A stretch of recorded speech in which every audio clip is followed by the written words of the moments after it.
Maybe you've already experienced this, changing your diet, taking supplements, trying different approaches, slowing down your lifestyle, doing everything right, and yet you still stay stuck. Why? Because the problem isn't only what you do, it's also when you do it and the condition your body is in. Today, most approaches work in a very fragmented way.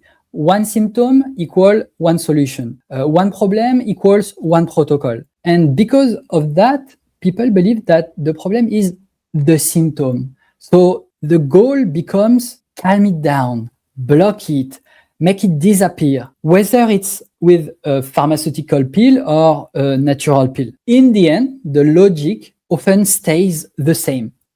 Silence the signal. But the body doesn't function like that because a chronic condition evolves over time. And most importantly, it's not always at the same level of overload, vitality, or adaptation capacity. The problem is that many people apply what I call a maintenance lifestyle to a body that is already on fire. And obviously, that's not enough. When someone describes their situation to me, I often feel like I'm living in a house that's on fire and it has become impossible to live in.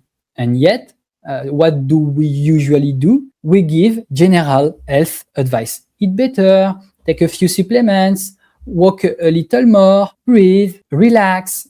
And yes, it may help a little, but when a house is burning, the problem is not cleaning the house, the problem is putting out the fire. And this is exactly one of the major limitations of many current approaches. They don't distinguish between a body that simply needs maintenance and a body that's in emergency state. And obviously, the strategy can't be the same. For me, there are three major phases. Phase one, putting out the fire. When the body is in a state of major overload, the first step is calming the system down. Reduce aggressions, reduce overload, help the body breathe again. This is the most important phase at the beginning because a body in survival mode can't rebuild properly. Phase two, rebuilding. Once the fire has calmed down, the next step is rebuilding the house. Assess the situation, understand what is still functioning, what has become fragile, what needs support, and most importantly, progressively restore the body's ability to function normally again. This phase takes several months because you don't rebuild a damaged body in just a few weeks. Phase three, maintenance. And only after that can we move toward a more normal maintenance lifestyle. The body becomes more stable, more adaptable, more tolerant. And this is when general health advice finally starts making sense. There is another common mistake, believing that secondary techniques will solve a deep underlying problem. For me, there are primary techniques and secondary techniques. Primary techniques are things like nutrition, sleep, movement, relaxation, etc. These are the foundations. Secondary techniques are things like herbs, supplements, specific therapies, targeted techniques, but secondary techniques never replace the foundation. Their main role is to accelerate a process that is already supported by the primary techniques. Without the right primary strategy, secondary techniques often become symptomatic management, and they don't solve the underlying problem. Sometimes people contact me while spending hundreds of dollars on supplements every month to maintain themselves, to stay stable. But one essential question is rarely asked: is the digestive system truly capable of digesting, absorbing, and distributing all of this correctly? Because putting something into the body doesn't automatically mean the body truly benefits from it. If digestion is poor, if absorption is poor, if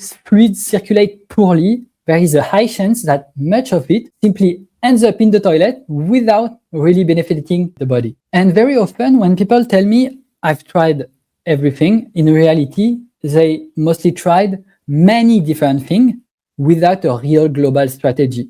Medication, supplements, diets, therapies, protocols, but often without understanding the level of fire, the level of vitality or the strategic order. Because in complex chronic situations, results are not proportional to effort. They are mostly proportional to strategy and timing. And another very common mistake is trying to attack every problem at the same time. So people go in every direction and very little actually changes. What I try to identify instead is the central problem, the main underlying issue, because when you cut off the general's head, the army often stops fighting.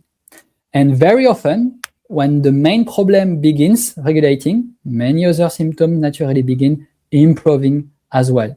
It creates a domino effect. And today, many approaches focus on the symptoms or one isolated part of the problem, but without understanding the level of fire, the level of vitality, the level of overload in the body. And this is why many people keep going in cycles without a real strategy adapted to their situation. The problem is not always that you are doing the wrong things.